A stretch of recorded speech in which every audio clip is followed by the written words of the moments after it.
अस्सलाम वालेकुम। कैसे हैं आप सब? अगस्त का महीना शुरू हो चुका है और आपको पता है ये हमारी आज़ादी का महीना है, जिसको हम बहुत भरपूर तरीके से मनाते हैं। बच्चे बड़े सब भी तैयारियों में मसरूफ़ हो जाते हैं। तो मैंने सोचा क्यों ना इस हवाले से ख़वातीन के लिए रेसिपी लाई जाए कि वो भी अपने किचन में इस तरह की डिश तैयार करें जिसको देखकर बच्चे और बड़े खुश हो जाएँ। तो इस हवाले से हम बनाएंगे कस्टर्ड, और ये बहुत ईज़ी है, सिंपली जेली से और कस्टर्ड से बनेगा। सबसे पहले आप मेरे चैनल को सब्सक्राइब कर लें और बेल आइकन को प्रेस कर लें ताकि आने वाली हर नई वीडियो आपको बर वक्त मिलती रहे।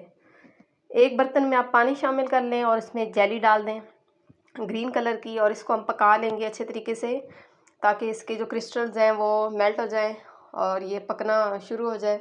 जब ये अच्छे तरीके से इसमें ये क्रिस्टल इसके खुल जाएंगे और बॉयल आ जाएगा तो इसको हम एक ऐसे डब्बे में डाल देंगे जो कि रेक्टेंगल शेप में हो। इससे हमारे फ्लैग की इस तरह की लुक इस तरह आएगी। आप कोई भी बच्चों का लंच बॉक्स ले सकते हैं, आपके पास कोई इस तरह की डिश है, कोई भी बर्तन है जो इस शेप में हो तो आप इसको इस्तेमाल कर सकते हैं। इसमें हम जेली डाल देंगे और इसको हम सेट होने के लिए रख देंगे जब तक ये ठंडी हो जाएगी और जम जाएगी। तब तक हम दूसरे बर्तन में लेंगे हाफ़ लीटर दूध, मिल्क, और इसको हम पकने के लिए रखेंगे आग पर। हाफ़ लीटर मिल्क के लिए मैं इस्तेमाल कर रही हूँ कॉर्नफ्लावर।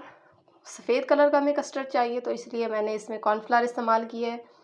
अच्छा, दूध में अब हम शामिल कर देंगे चीनी। अपनी टेस्ट के हिसाब से आप इसमें डाल दें जितना आपको पसंद है।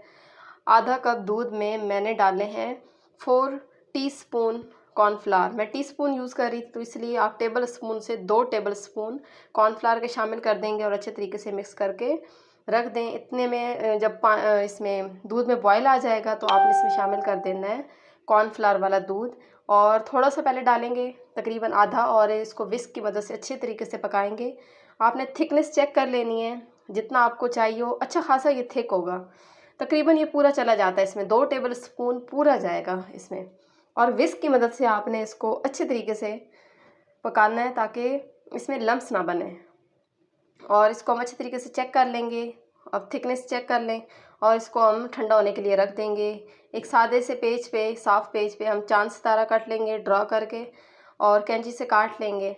अब जेली हमारी जो ठंडी हो गई है इसके ऊपर हम इस चांद और सितारे को रख देंगे और उंगली की मदद से अच्छे तरीके से दबा लें ताकि वो अच्छे से ना जेली के ऊपर चिपक जाए, कोना इसका उठा हुआ ना हो कागज़ का। और एक नोक वाली छुरी के साथ आप इसके कागज़ के साथ साथ कट लगाती जाएंगी इसी डिज़ाइन, इसी शेप में जो चांद और सितारा है। बहुत ध्यान से और आराम आराम से करें, ज़रा सा भी टेढ़ा मेढ़ा हो गया तो इसकी जो शेप है ना वो ख़राब हो जाएगी। तो आपने इसको कट कर लेना है और चम्मच की मदद से आराम आराम से इस जेली को, इस जो कटिंग की है ना, इसको आपने आराम से निकाल लेना है। जेली अगर आपकी अच्छी जमी होगी सख्त तो फिर ये बहुत आसानी से और अच्छे तरीके से हो जाएगा।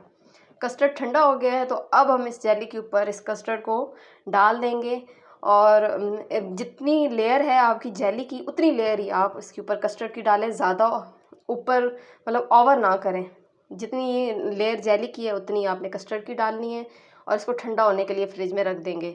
बस ये हमारा कस्टर्ड रेडी हो गया है। इसको हम 2 से ढाई घंटे के लिए फ्रिज में रखेंगे और आप ज़रूर बनाइएगा और मुझे बताइएगा कि आपको कैसी लगी ये रेसिपी। कमेंट में ज़रूर बताइएगा। मिलते हैं नेक्स्ट रेसिपी में, तब तक के लिए अल्लाह हाफ़िज़।